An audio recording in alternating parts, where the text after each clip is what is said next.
ನಮಸ್ಕಾರ. ಈ ಕಾಂಗ್ರೆಸ್ಸಿನ ನಾಯಕರು ಮತ್ತು ಕಾರ್ಯಕರ್ತರನ್ನ ನೋಡಿದ್ರೆ ಒಂದೊಂದ್ಸಲಿ ಆಶ್ಚರ್ಯ ಅನಿಸುತ್ತೆ. ಇವ್ರಿಗೇನು ಅರ್ಥ ಆಗೋದಿಲ್ಲ ಅನ್ನೋ ಪಾಪನೂ ಅನಿಸುತ್ತೆ.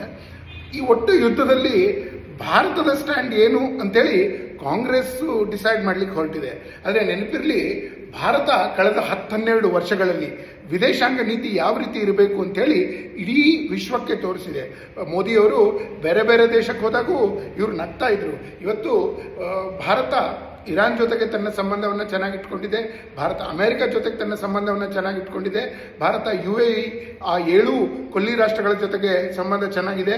ಇಸ್ರೇಲ್ ಜೊತೆಗೆ ಎಷ್ಟು ಗಟ್ಟಿಯಾಗಿದೆ ಅಂತೇಳಿ ಮೊನ್ನೆ ಮೋದಿಯವರೇ ಇಸ್ರೇಲ್ಗೆ ಹೋದಾಗ ಆ ಸಂಬಂಧವನ್ನು ತೋರಿಸಿದ್ದಾರೆ. ಯಾವುದೋ ಒಂದು 2-3 ದೇಶಗಳ ಮಧ್ಯೆ ಯುದ್ಧ ನಡೆಯುವಾಗ ಭಾರತ ಸ್ಟ್ಯಾಂಡ್ ತಗೊಳ್ಳೇಬೇಕು ಅನ್ನುವಂಥ ಕಂಪಲ್ಷನ್ ಇದೆಯಲ್ಲ, ಅದರ ಅವಶ್ಯಕತೆ ಭಾರತಕ್ಕೇನೂ ಇಲ್ಲ. ಭಾರತ ಒಂದೇ ಸ್ಟ್ಯಾಂಡ್ ತಗೊಳ್ಬೇಕು. ನಮ್ಮ ಪ್ರಧಾನಮಂತ್ರಿಗಳಾದ ನರೇಂದ್ರ ಮೋದಿಯವರು ತುಂಬ ಸ್ಪಷ್ಟವಾಗಿ ಆ ಸ್ಟ್ಯಾಂಡನ್ನು ತಗೊಂಡಿದ್ದಾರೆ. ಆ ಸ್ಟ್ಯಾಂಡ್ ಏನು ಅಂತ ಹೇಳಿದ್ರೆ 140 ಕೋಟಿ ಜನ ಭಾರತೀಯರ ಜೊತೆಗೆ ಗಟ್ಟಿಯಾಗಿ ನಿಲ್ಲುವಂಥದ್ದನ್ನು.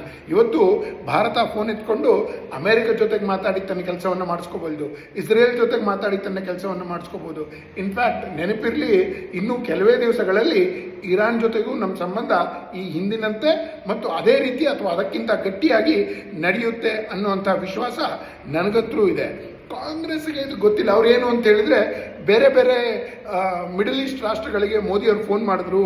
ಆದರೆ ಯಾಕೆ ಮಾಡಿದ್ರು ಅಂತ ಒಂದ್ಸಲ ವಿಚಾರ ಮಾಡಿದ್ರ? ಸರಾಸರಿ 50 ಲಕ್ಷ ಜನ ಈ ಮಿಡಲ್ ಈಸ್ಟ್ ರಾಷ್ಟ್ರಗಳಲ್ಲಿ ಭಾರತೀಯರಿದ್ದಾರೆ.